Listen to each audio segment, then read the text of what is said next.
출애굽기 25장 8절 9절 두 절 말씀 중심에서 성소를 짓되 라는 제목으로 하나님 말씀 증거하겠습니다. 우리 출애굽기 25장 8절 말씀에 보면 내가 그들 중에 거할 성소를 그들이 나를 위하여 짓되 라고 말씀하고 있습니다.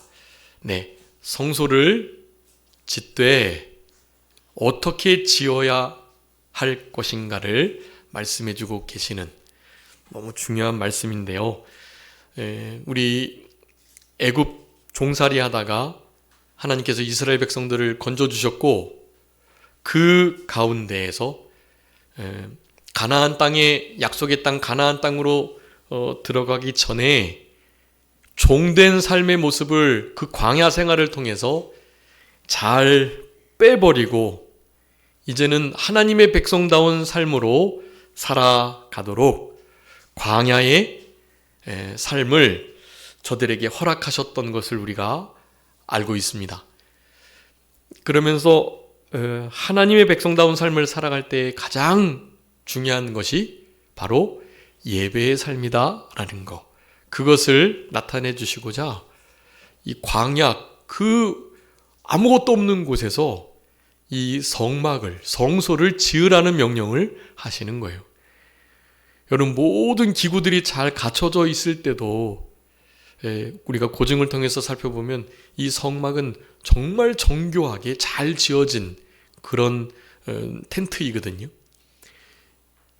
정말로 잘 환경이 갖춰져 있는 곳에서도 그렇게 만들기가 어려운데, 네, 광야, 사막 그 노중에서 이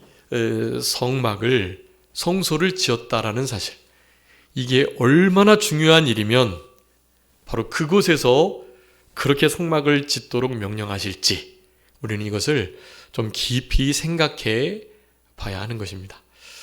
여러분, 이 성막을 짓되 어떻게 지어야 할 건가, 오늘 본문에서는 우리가 크게 세 가지를 살펴볼 수 있겠는데요. 주보에 이렇게 정리해 두었으니까 여러분, 이 성소를 짓는 것은 지금 실제로 성막이나 성소를 짓는 것이 아님을 우리는 너무나 잘 알고 있고요. 구약에 나타난 모든 성막과 성막 안에 들어가는 성구들, 거룩한 기구들, 그리고 그곳에서 드려질 실제적인 예배의 방법들이나 모습들, 성막에 관계된 모든 것들은 우리가 지난 시간 살펴봤던 것처럼 다 우리 예수 그리스도, 그리고 예수 그리스도의 구속 사역을 예표하는 것이다. 그것을 표본으로 보여주고 있는 것이다 라는 말씀을 드렸습니다. 또 교회의 모습이고 또한 예배의 중요한 원리들을 다 나타내고 있습니다. 마지막으로 중요한 것이 바로 그 성막 성소 자체가 우리 자신, 그리스도인 성도 자신이라는 것을 말씀드렸어요. 여러분, 그래서 이 노중에서 이 성소를 짓는 이 역사는 이 신약시대를 맞이한 우리들에게 그런 영적인 교훈을 하는 것입니다. 바로 우리 성도님 한 사람 한 사람이 지어지는 성전이 될 수 있도록, 빌립보서 2장에서 그것을 너희 구원을 이루어가라 라고 표현한 거예요. 흔히 건설 구원, 우리는 한번 구원받은 것으로 끝나는 것이 아니라 당연히 구원받으면 천국에 가지만은요, 천국에 가셔서 얼마나 우리 주님을 닮았나, 하나님의 성품에 참여했나, 하나님께서 우리에게 맡겨준 사명을 감당하고 명령을 준행했나에 따라서 큰 자와 작은 자가 있다는 것, 그리고 큰 자와 작은 자가 받게 될 영광과 상급이 정말 크게 다르다는 것. 그래서 나중에 하나님 앞에 칭찬 받으시려면 이 땅에서 영적 성전, 성막, 그 성소를 잘 지어가는 삶을 살아야 한다는 것. 이것을 영적으로 우리들이 교훈해 주는 것이라고 할 수 있는 것입니다.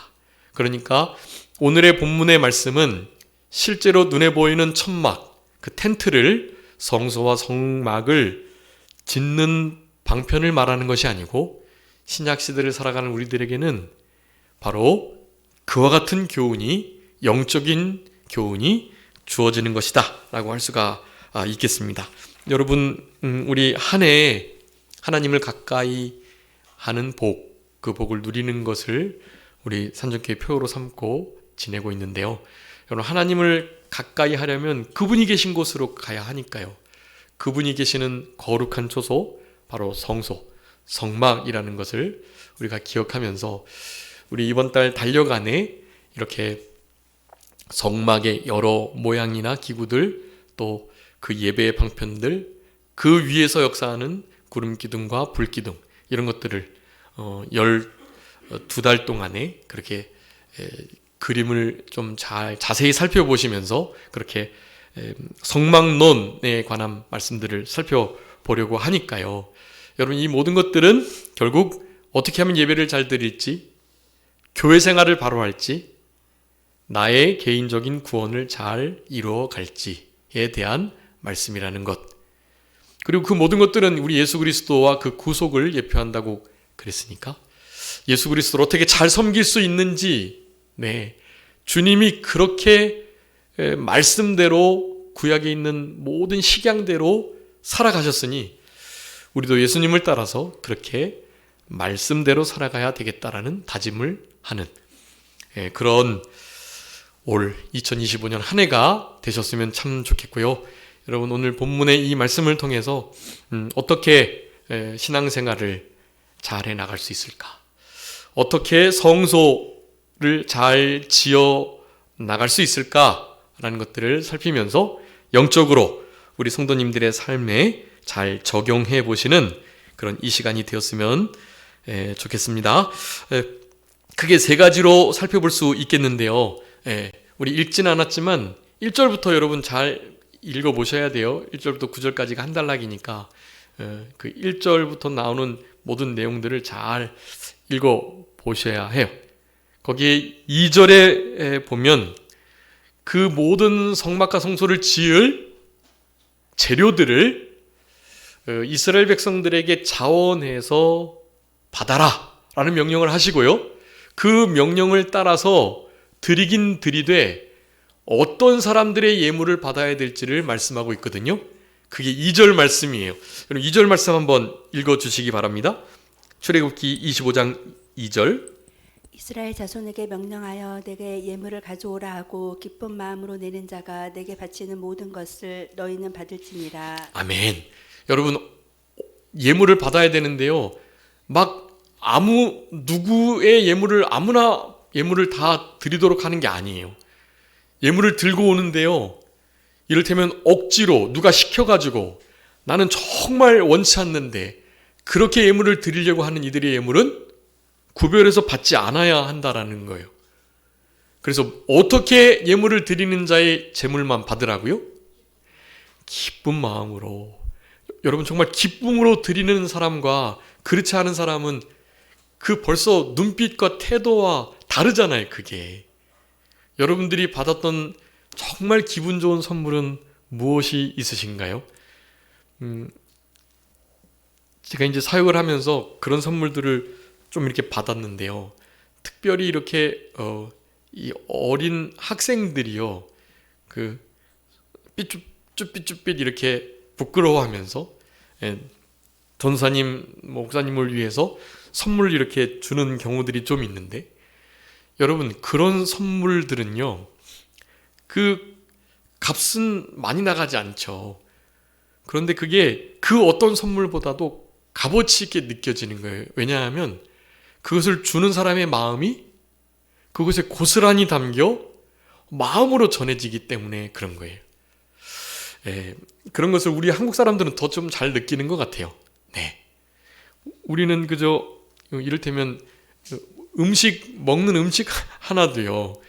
여러분, 뭐 특별한 그 과자를 언급해서 좀 죄송하지만 우리 그 정이라고 하는 제품 있잖아요. 정. 정. 그 정이요, 여러분, 그 특별히 저 북방 선교할 때 거기는 이제 열량이 좀 많이 필요하니까 초콜릿 그런 게 많이 이렇게 소요가 된다 하더라고요. 그런데 뭐 우리나라의 초코파이가요 그렇게 인기가 있답니다. 네, 우리 군대에서는 뭐 최고고요. 군대에서는 초코파이 준다 그러면 걸로 가는 거예요. 다 그냥 우르르. 불교도 오고요. 천주교도 막 기독교로 오는 거예요. 그런데 이제 조금 돈이 많은 불교나 천주교는 이제 롯데 초코파이 안 주고 오리온 초코파이, 정품 초코파이 주고요. 그보다 더 부드럽고 맛있는 이럴 때 몽쉘통통 같은 거 막 주면 또 우리 기독교인들이 또 막 천주교 불교 가가지고 막 그거 먹고 그런다고 그래요. 네. 요즘에는 이제 아마 그렇지는 않을 것 같아요. 왜냐하면 이제 월급이 어느 정도 나오고 월급이 병사 월급도 그 어떤 임관한 부사관이나 장교 월급보다는 아니지만 그래도 거의 그렇게 비슷하게 나온다고 그래요. 뭐 한 160만 원, 180만 원, 이제 200만 원까지 받게 된다고 그러니까요. 사실 그것만도 모자르죠. 여러 수단까지 다 한다면 뭐 500만 원을 받아도 안 가지요. 500만 원 준다고 가겠어요. 모든 자유를 빼앗기고 가장 좋은 시기에 2년을 그렇게 바쳐야 하는데요. 누가 500만 원 받는다고 그런 데를 가겠어요? 안 갑니다. 그건 남자의 헌신이에요. 여러분, 여자들에게도 국방의 의무가 주어져 있습니다. 근데 그것을 하고 있지 않아요. 그렇기 때문에 흔히 잘못된 페미니즘 사상은 이 우리나라의 남녀를 갈라치기에는 아주 못된 사상이에요. 네. 정상적이고 좋은 페미니즘은 괜찮은 거예요. 여권을 신장하고 여성들이 차별받지 않는 좋은 정신을 가진 사상이었거든, 처음에는. 근데 지금은 너무나 많이 변질되어 있고 현재 이 모든 나라를 형편없이 만드는데 일조하고 있는 동덕여대의 사건이 아주 가장 극명하게 나타난 일이에요. 아무튼 그런 상황 속에서 사실 돈을 많이 준다고 국방의 의무를 누가 지겠냐는 말이죠. 남자들이 그 일을 신성하게 감당하는 거예요. 네. 저희는 9,800원부터 시작해가지고 저는요 병장 전역할 때 27,000원인가 받고 나왔어요. 27,000원. 네. 그러니까 그러니까 2등병 때는 9,800원, 9,700원 받고 그렇게 생활한 거예요. 그런데도 그런 군대에 갈 때는 여자 동기들이 함께 울어주고 너희들 때문에 우리가 발을 뻗고 잔다고 그렇게 그 국방의 의무를 지는 남자들을 위해서 기도도 해주고 그랬단 말이죠. 근데 요즘에는 그런 감사함이나 고마움이 없는 거예요. 여인들이. 그래서 남자들이 정말 가슴 아파하는 거예요. 페미니즘 사상에 의해서 군 가산점도 폐지가 됐죠. 도리어 여자들은 출산 가산점이 있다 하더라고요. 예, 그런 게 바로 역차별인 거거든요. 이제 곧 그런 모든 잘못된 사상들이 바로 잡히게 될 거예요. 그냥 정상적으로 옛날처럼 이제 돌아오게 될 겁니다. 모든 진실은 드러나게 돼 있고 공의와 정의가 하수처럼 흘러가는 것이 하나님의 뜻이기 때문에 그 일에 제대로 된 마음과 교육을 받은 그리스도인들이 이 사회를 잘 변화시킬 수가 있는 거거든요. 여러분, 이런 상황 속에서 실제로 하나님의 나라 백성다운 삶을 살아내기가 진짜 어려운 시대를 우리가 살아가고 있습니다. 억지로 해도 뭐 잘하는 거죠. 예. 아예 그것을 여러 가지 돈을 가지고 권력을 가지고 피하는 이들보단 억지로라도 하는 게 100배 낫죠. 네. 여러분, 믿음 생활 억지로 하는 것이 그래도 안 하는 것보다 낫습니다. 여러분, 무슨 예가 단적인 예이죠? 억지로 해도 하나님이 복 주시는 거. 누가 그랬었죠? 네. 억지로 정말 싫은데도 우리 구레네 사람 시몬이 예수님의 십자가를 대신 졌단 말이에요. 근데 여러분, 구레네 사람 시몬이 얼마나 큰 복을 받았잖아요. 그의 아내와 그의 아들은 초대교회에 너무너무 귀한 믿음의 가정이 되었고 복음의 기지가 되었던, 심지어 구레네 사람 시몬의 아내 그이는 사도 바울의 어머니라는 대접을 받는 정말 좋은 신앙의 사람이 됐던 거예요. 구레네 사람 시몬이 그 아내를 전도했고, 그 구레네 사람 시몬의 아내는 예수님을 정말로 사랑하면서 하나님의 교회와 복음이 전파되는 일에 목숨을 걸었던 거예요. 사도 바울의 일을 힘써 도왔고 나의 어머니라고 일컬음을 받게 되었던 거예요. 사도 바울에게. 그리고 그의 아들 루포. 여러분, 루포는 기둥과 같이 초대교회에 쓰임받은 정말 복을 받은 가정이 되었던 거예요. 구레네 사람 시몬에 대한 얘기는 안 나오는데 고전에 의하면 순교를 당했다 그래요. 네, 순교자의 가정에 예수님의 십자가를 졌던 구레네 사람 시몬이니까 예수님의 그 길을 진짜 가지 않을 수가 없었겠죠. 순교자의 아버지와 순교자의 남편을 둔 구레네 사람 시몬의 아내와 그 아들 루포는 당연히 믿음의 사람이 되지 않을 수가 없는 거죠. 여러분, 루포가 구레네 사람 시몬이 어떻게 십자가를 졌다고요? 기쁨으로 자원함으로 즐겨 지었다고요? 아니에요. 억지로 졌어요. 억지로. 그런데도 믿음의 일은, 주님의 십자가를 나눠지는 일에는 남은 교회를 위한 고난에 동참하는 그 일을 감당하면 여러분 정말 큰 복을 받아요. 네, 믿는 일은 억지로 해도 복 받는다.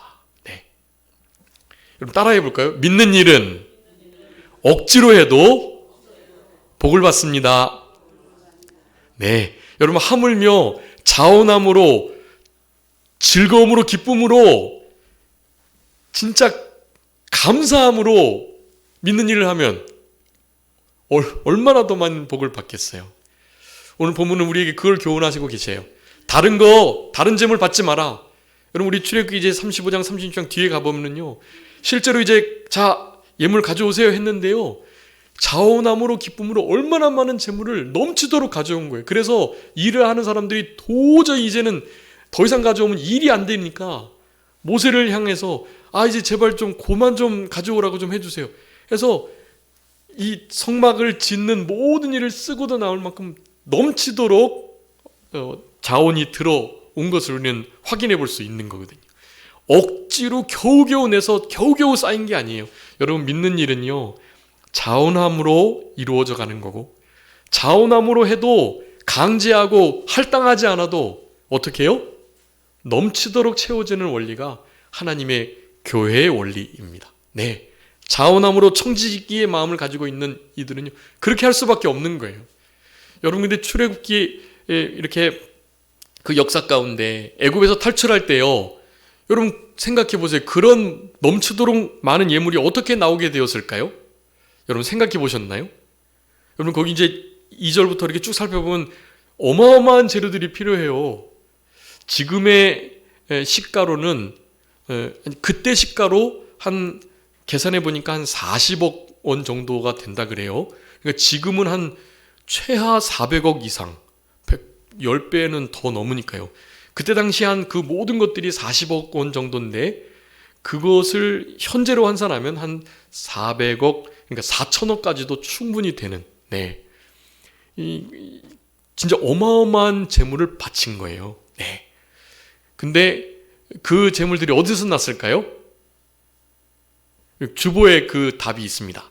재물들이 어디서 났죠? 재물이 어디서요? 출애굽기 3장하고 11장, 네, 12장에 보면은요, 이제 애굽에서 나온 그 상황을 다 묘사하는 장면들인데, 필요한 모든 것들을 어디에서요? 애굽 사람들에게 달라고 하면 다 줬어요. 아시지요? 10가지 재앙. 10번째 재앙을 맞고 나니까 이스라엘 백성은 그냥 무조건 나가야 되거든요. 막 쫓아내듯이 내보낸 거예요. 내보내는데 그냥 나가나요? 몇 년간 생활했죠? 400년간 생활했다고요. 그런데 제대로 된 대접을 받지 못했어요. 그네들이 아무리 많은 것을 들고 나와도 400년 동안 종살이한 대가보다도 훨씬 적은 거 사실 가져온 거예요. 네, 어쨌든 그것을 달라는 대로 그네들은 줄 수밖에 없었고, 그 가져온 그것들 말이죠, 여러분 그거 가지고 하나님께 어떻게 바쳤어요? 기쁜 마음으로, 기쁨으로 바친 거예요. 내가 그거 피땀 흘려서 얻은 게 아니니까요. 최소한 종살이 하면서 먹고 사는 일은 했던 거예요. 그런데 합당한 대가를 사실 받지 못했던 거죠. 합당한 대가를 하나님께서 받게 해주셨고, 그러니까 그 모든 것들은 실제로는 하나님께로 온 거나 다름이 없다는 생각을 하니, 그러니 하나님께 기쁨으로 즐거움으로 감사함으로 바치지 않을 수가 없는 거예요. 얼마나 기쁜 일이겠어요. 이 모든 것이 하나님 앞에 거룩한 하나님이 만나고자 하시고자 하시는 그곳, 내가 나의 이름과 나의 눈과 나의 마음을 두시겠다고 했던 그곳, 내가 너를 거기서 만나겠고 내가 너를 거기에서 만나서 너와 얘기하겠다고 하셨던 그곳, 네, 여러분 그곳을 만드는 일에 자기가 가져온 별것 안 되는 얼마 되지 않은 것을 쓰임받게 된다고 하니 다 드리는 거예요. 기쁨으로 막 넘치도록 드렸다라는 것을 우리가 생각해 보게 되는 것입니다. 하나님께서 애굽 사람들에게 은혜를 입게 하셔가지고 달라는 대로 다 주게 하셨어요. 모든 물품을 말이죠. 그래서 그것들을 고스란히 하나님께 바쳤다. 당연히 이것은 우리가 우리의 삶을 살아낼 때, 신앙의 삶을 살아낼 때 하나님께 우리의 시간을 드리고 물질을 드리고 우리의 인생을 드리는 것과 아주 밀접하게 맞닿아 있는 것입니다. 여러분 우리 산정교회 헌금들을 정말 자원해서 많이 해주고 계시고요. 그리고 이제 작정헌금 아직 안 하신 분은 힘써서 작정을 좀 해주세요. 헌금 작정 원리가 거기 나와 있으니까요. 이 고린도 후서 8장 9장에 너무나 명확하게 기록되어 있습니다. 넘치도록 힘이 지나도록 자원해서 미리 준비해서 정한 대로 인색함으로나 억지로 하지 말고 어떻게 해요? 여러분 즐겨내야 하셔요. 기쁨으로 감사함으로 즐겨내는 자를, 여러분 고린도후서 9장 7절에 그렇게 말해요. 한번 읽어봐 주세요. 고린도후서 9장 7절. 고린도후서 9장 7절 말씀입니다. 각각 그 마음에 정한 대로 할 것이요 인색함으로나 억지로 하지 말지니 하나님은 즐겨내는 자를 사랑하시느니라. 아멘. 하나님이 어떤 분을 사랑하신다고요? 즐겨내는 자. 네. 기왕하는 거. 네. 인색함으로나 억지로 말고 자원함으로 즐거운 마음으로 즐겨내는 하나님이 사랑하시는 자로 남은 때를 살아가셔야 하는 거예요. 많이 말씀드렸지만 고린도후서 8장 5절이 핵심적인 말씀이라 그랬습니다. 이런 모든 것들을 그렇게 태도로 바치기 전 가장 먼저 뭘 바쳐야 된다고요? 우리의 마음, 우리 자신을 먼저 주께 드려야 된다. 고린도후서 8장 5절에 말씀합니다. 그들이 먼저 자신을 주께 드리고 하나님의 뜻을 따라서 물질도 드렸다. 이렇게 말씀해요. 여러분 우리가 이제 예배 드릴 때 항상 헌금을 드리는데 헌금을 못 드리실 때도 있죠. 당연히 못 드리시든 드리시든 정말로 하나님이 받으시는 것은 물질 아니에요. 그거 물질을 안 바쳤다고 하나님이 안 받으시는 게 아니에요. 물질을 바쳤다고 실제로 다 받으시는 것 또한 아니에요. 뭐 하지 않으면요, 먼저 자신을 주께 드리는 일을 제대로 하지 않으면, 그러면 실제로 드려도 하나님이 받지 않으세요. 네. 그리고 사실은 진짜 돈이 없어서 못 드리는데도 하나님은 이미 받으시는 거예요. 네. 우리 자신을 즐거운 마음으로 먼저 자기 자신을, 우리의 마음을 주께 드리는 그런 태도로 헌금함에 헌금을 드리시는 거예요. 여러분 이런 역사가 하나님의 은혜를 아는 자들, 그리고 종살이한 곳에서 해방된 자들에게 나타나야 할 자연스러운 반응이다. 네, 여러분 잊지 마시고요. 그렇게 해주시고, 우리 역대상 29장 14절에 보면 나와 나의 백성이 무엇이간데 이처럼 즐거운 마음으로 드릴 힘이 있었나이까. 모든 것이 주께로 말미암아 싸우니 우리가 주의 손에서 받은 것으로 주께 드렸을 뿐이니이다. 네, 다윗도 그렇게 실제로 했고요. 솔로몬도 그렇게 성전 건축을 잘 감당했던 것을 우리는 알 수 있습니다. 나름 내가 노력해서 내가 돈 벌었다, 내가 수고했고 내가 땀 흘렸다 라고 말할 수 있지만 그렇게 땀 흘리게 할 수 있는 건강 주시고 그 일을 할 수 있도록 능력 주시고 그렇게 할 수 있도록 하신 분이 누구시다? 하나님이시다. 그러니 내가 땀 흘려서 내가 사실 번 돈은 맞지만 그렇게 할 수 있는 힘을 하나님이 주셨으니 누구께로부터 온 거다? 주께로부터 온 거다. 하나님께로부터 온 거다라는 것을 여러분 잊지 않으셔야 합니다. 신명기 8장 18절의 말씀에요. 너는 기억해라. 내게 있는 재물 얻을 능을 내가 너에게 주었다. 네, 재물 얻을 능을 너에게 주었다라는 거예요. 그 능력을 사용해서 우리는 나름 수고해서 재물을 얻는 거죠. 이런 것들을 그저 우리는 주께서 주신 것을 그냥 도로 드렸을 뿐이다라는 이 복된 마음을 갖는 태도. 우리 영적 성전을 잘 건축하는데 아주 중요한 부분인 것 같아요. 여러분의 시간과 인생, 여러분 다 주님의 것입니다. 이제 가까운 분들이 먼저 이제 이렇게 주님이 부르실 때 그 죽음 앞에 우리가 무슨 바라는 것이나 또 바라볼 것이 있겠어요? 다른 거 없습니다. 돌아가신 분이 제발 천국에만 갔으면, 천국에 가신 분이라면 좀 하나님 많이 닮아서 좀 큰 자가 되셨으면, 여러분 그런 바람밖에 더 있나요? 우리가 가까운 분이 돌아가실수록 더 그런 마음이 강해지고 그런 상황을 만났을 때 나도 주변 정리를 하고 나도 주님 만날 준비를 해야 되겠구나라는 생각을 하게 되는 겁니다. 가까운 누군가의 사랑하는 이의 죽음을 앞뒀을 때, 그리고 전쟁이 일어났을 때, 혹은 우리가 정말 아끼는 터전 가운데 불이 났을 때, 네, 여러분 이런 모든 상황들은요, 진짜 현재의 목숨이 위태로운 이런 상황들, 그런 상황들이니까 사실 우리가 그동안에 가치 있게 여겼던 그 모든 것들이 진짜 가치 있었나 그렇지 않은가를 분별하는 아주 중요한 상황이 되는 것 같아요. 그래서 주님은 그런 상황을 우리에게 두시는 거예요. 사랑하는 이들의 죽음을, 전쟁을, 혹은 크나큰 기근을, 그리고 불을 나게 하시거나 우리의 삶의 기반을 흔드는 그런 역사들이 있게 되는 것이에요. 하나님의 사랑에서 그것을 허락하시는 거고 거기서 깨라는 거예요. 눈에는 보이지 않지만 영원한 것이 있으니 눈에 보이는 것에 일비일이 하지 말고 이 땅에서만 있는 것에 대하여 관심 두지 말고 하늘나라에서도 영속될 수 있는 그것에 마음을 두고 관심을 두라.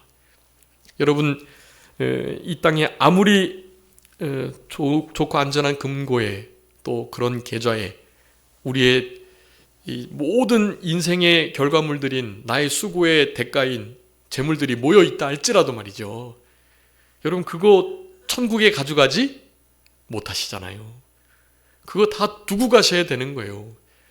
여러분 가장 많은 대륙을 정복했던 나폴레옹이 죽기 전에 유언을 남겼잖아요. 어떻게 자기는 죽겠다 그랬죠? 나의 관에 양옆에다가 구멍을 뚫어라. 그리고 그 구멍 옆으로 나의 손을 내놓아라. 이렇게 유언을 했어요. 자기가 가장 많은 대륙을 정복했지만 죽을 때는 어떻게 간다? 빈손으로 간다는 거 알려주려고 그랬던 거예요. 여러분 실제입니다. 아무것도 못 들고 가요. 그런데 들고 가는 것 있죠? 뭐 들고 가죠?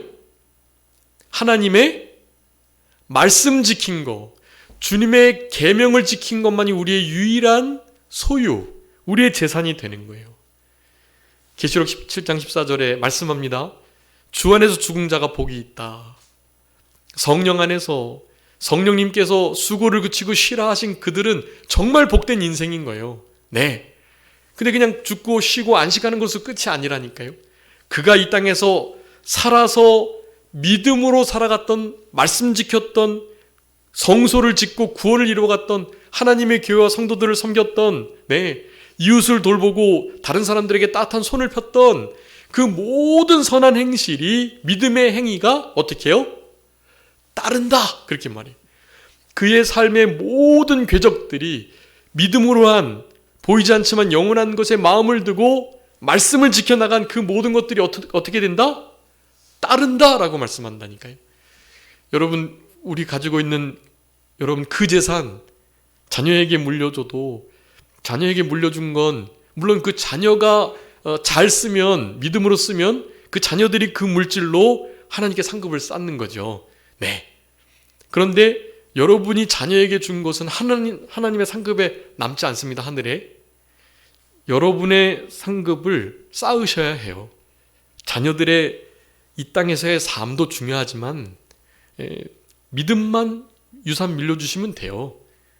그리고 재산은 다 환원을 하셔요. 하나님 앞에. 또 귀한 선한 일에 자녀에게 다 물리지 마시고요. 저는 물릴 재산이 없기 때문에 유산 물려준 건 그냥 믿음밖에 없습니다. 믿음의 유산. 네. 믿음의 유산을 하나님을 두려워하고 하나님을 정말 사랑하고 경외의 신앙만 물려지면요. 다 돼요. 하나님의 눈동자 앞에서 벌벌 떨면서 살아갈 수 있는 자녀. 하나님을 진짜 사랑해서 죄 짓지 않는 자녀. 네. 벌 받을까 봐 죄 짓지 않는 자녀 말고요. 경외, 사랑과 두려움은 그렇게 나눠져야 해요. 사랑함으로 진짜 하나님을 기쁘시게 하려고 죄를 안 지으려고 하는 그런 태도가 필요합니다. 그런 경외의 자세가 자녀들에게 있다면 여러분 돈, 재물 안 물려주셔도 돼요. 그거 여러분의 하늘나라의 상급 쌓는 일에 그거 사용하세요. 자녀들에게 사용하지 마시고. 지금 세계 반대편에서는 물이 없어서 음식이 없어서 굶어 죽어가는 이들이 있고요. 다행히 우리 룻과 사무엘은 컴패션을 통해서 우리 성도님들의 이 귀한 재물이 그렇게 쓰여가지고 믿음으로 길러지고 있어요. 여러분 위대한 일 하시는 겁니다. 하나님의 나라에 상급 엄청 쌓이는 거예요. 그거 여러분 개인적으로도 구자를 트셔서 컴패션을 통해서 후원을 하세요. 여러분 한 사람이 한 영혼을 살려내는 일이에요. 그거는 진짜 귀한 일입니다. 가장 가치 있게 쓰일 수 있는 돈인 것 같아요. 그런 일들을 힘쓰시는 것, 여러분 그게 실제로 자원하며 예물을 드려서 성막을 만들었던 이스라엘 백성들처럼 우리도 우리의 구원을 성소인 하나님의 성전이 거하시는 우리 몸 성전을 잘 건축해 나가는 중요한 수단이 된다라는 거, 여러분 그것을 잘 기억해 주시고요. 주님 앞에 자원함으로 감사함으로 특별히 기뻐함으로 성소를 잘 지어갈 수 있는 우리들이 다 되어야 되겠습니다. 두 번째는요, 성소를 어떻게 잘 지을 수 있나? 그 성소를 짓는 원인이 말씀드렸어요. 나 구원 잘 이루어가려고, 내가 하나님 앞에서 큰 자 되려고. 여러분 이것은 맞는 말인데요, 우선순위가 바뀌어 있어요. 먼저 그것 때문에 헌금을 드리고 그러면 안 돼요. 여러분 왜 헌금을 드려야 될까요? 주님을 위해서 드려야 되는 거예요. 주님을 위해서요. 이 목적이 중요합니다. 목적. 수단과 방법은 그 후에요. 목적이 일단 분명해야 되는 거예요. 내가 헌금을 많이 드려서 하늘나라에서 큰 자가 되는 그 목적이 뭐냐? 왜 그래야 되느냐? 우리를 위해서 먼저 희생을 하신, 목숨을 주신, 아들을 내어주신 우리 가운데 함께 계시는 성부성자 성령님을 위해서 그렇게 성소를 지어가야 된다라는 사실입니다. 네, 여러분 다른 게 아니에요. 중요한 목표, 목적을 아주 명확히 해야 된다는 것을 우리들에게 말씀해주고 계세요. 그래서 8절입니다.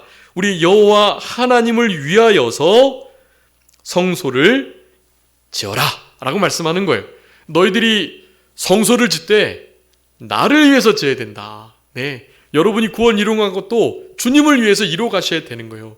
여러분 구원이 잘 이루어가야 여러분의 모습을 보고 다른 사람들이 그리스도의 편지를, 그리스도의 향기를 보고 맡게 되니까요.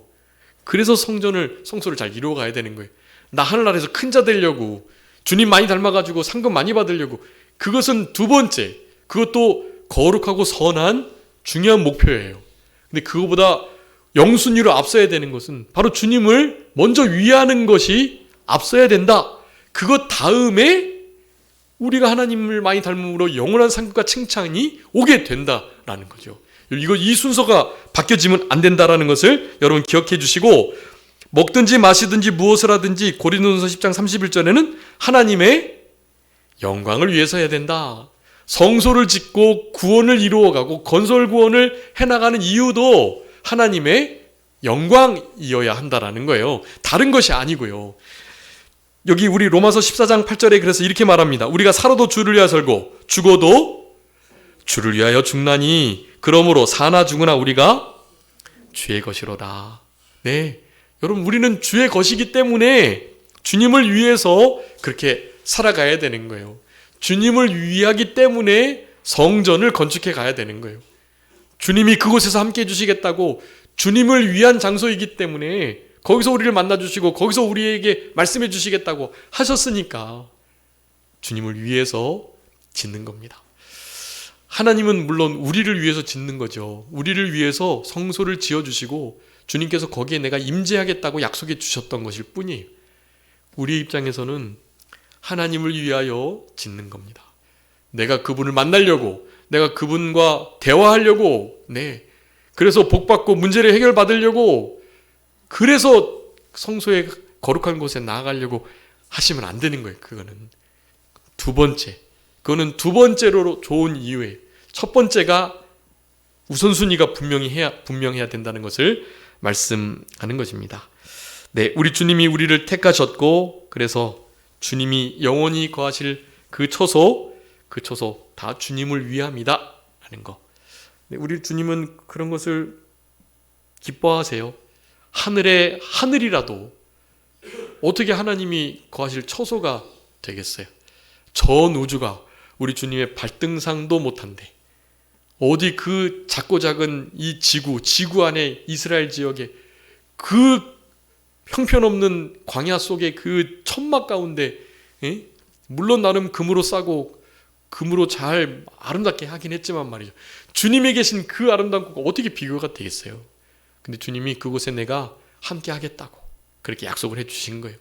여러분 우리 출애굽기 25장 뒤에 22절에 보면요, 우리 주보 앞에 그 사진이 그 말씀입니다. 내가 거기서 너와 만나고 속죄소 위 증거궤에 있는 두 그룹 사이 내가 거기서 너에게 명령한 일을 이루겠다라고 말씀하시. 여러분 이것은 우리 주님께서 우리에게 약속해 주신 것이에요. 우리의 입장에서는 그분을 만나려고, 그분이 소원을 들어주시고 때를 따라 돕는 은혜를 받기 위해서 그렇게 해서 지성소에 나아가고 성소를 잘 만드는 게 아니에요. 그분을 위해서 성전을 짓고 성소를 만들고 우리의 구원을 이루어가야 하는 것입니다. 여러분 모든 것이 주를 위하여여야만 합니다. 그게 예수 그리스도로 말미암아 사과 피를 먹는 예수님 안에 거하는 삶인 거예요. 말미암아 디아 위해 인해 의해 살아가는 거, 그런 의미인 거예요. 우리에겐 그런 삶이 이어져야 된다. 마지막으로는 하나님께서 보이신 대로 해야 된다는 거예요. 네, 멋대로 지으면 안 됩니다. 여러분 우리는 멋대로 살아야죠. 멋대로가 아니라 법대로, 하나님의 말씀의 법대로 살아가야 합니다. 나의 멋대로가 아니라 주님의 법대로 살아가는 우리들. 거기 주보에다가 좀 많이 써놨습니다. 특별히 모세는 하나님께서 보이신 그 식양 모양대로 우리 오홀리압과 부살렐 그 외에 많은 지명받고 사명감을 가진 이들이 기술을 통해서 잘 짓도록 아주 관리를 잘한 거예요. 그래서 주님이 너무나 기뻐하셨고 주님의 영광의 임재, 구름이 너무 가득 차가지고 예배를 제사를 드리지 못할 정도로 하나님께서 기뻐하시는 표현을 마지막 출애굽기 마지막에 하시는 것을 우리가 볼 수 있습니다. 여러분 우리의 신앙생활은 내가 원하고 내가 경험하고 내가 하고 싶은 대로가 아니라 무엇대로요? 하나님의 말씀, 하나님 말씀의 법대로 보이신 식양, 모양대로 하는 것. 우리 주님이 가셨던 그 길을 뒤따라 가는 거. 여러분 그게 신앙생활입니다. 여러분 그렇게 할 때 성전이 좀 잘 지어져 가게 되는 거고요. 여러분 세 가지 어떻게 성전을 지을 때 하나님이 기뻐하신다고요? 첫 번째는 기쁜 마음으로 드릴 때, 두 번째는요 하나님 여호와를 위하여 성전을 지을 때, 마지막은요 하나님이 보이신 모양대로 따라할 때, 네, 그럴 때 아름다운 성소가, 거룩한 깨끗한 성소가 지어진다 라는 사실을 기억하시고, 여러분 올 한 해 여러분의 영적 건설 구원을 잘 이루어 가시고 우리 주님을 위하여서요, 그 일로 인하여서 우리 주님이 주시는 주님이 이렇게 기뻐하시면 우리에게 오는 것은 정말 어마어마한 게 오는 거예요. 억지로 믿는 일을 해도 복을 주시는데 자원함으로 즐거움으로 감사함으로 기쁨으로 드리면 얼마나 귀하고 가치 있는 게 오겠어요.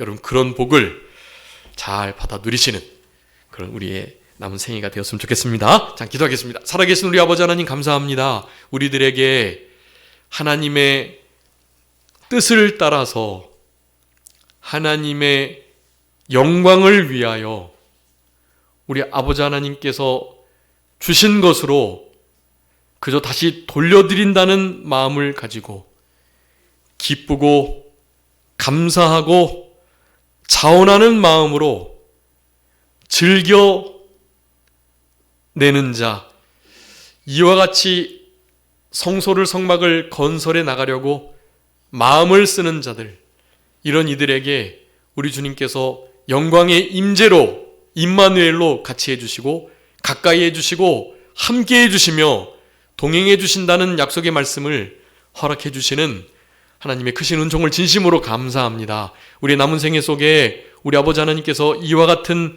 말씀을 허락해 주신 것을 기억하고 이 구약의 말씀이 영적으로 우리에게 신령하게 적용돼서 우리의 영적 성전을 잘 건축해 나가며 하나님이 잘했다 칭찬하시는 성전 건축을 해 나갈 수 있도록 하나님 은혜 베풀어 주시기를 간절히 바라옵고, 그래서 이와 같은 성소 중심의 삶을 살아감으로 하나님께 가까이 함의 복을 온전히 누릴 수 있는 우리들 다 되게 하여 주옵소서. 남은 모든 주의 날도 하나님의 법대로 하나님께서 기뻐하시는 대로 예배할 수 있도록 우리 주님 같이 해주시기를 간절히 바라옵고, 그저 모든 것 주님께 맡기오며 살아계신 예수 그리스도의 이름으로 기도 올리옵나이다.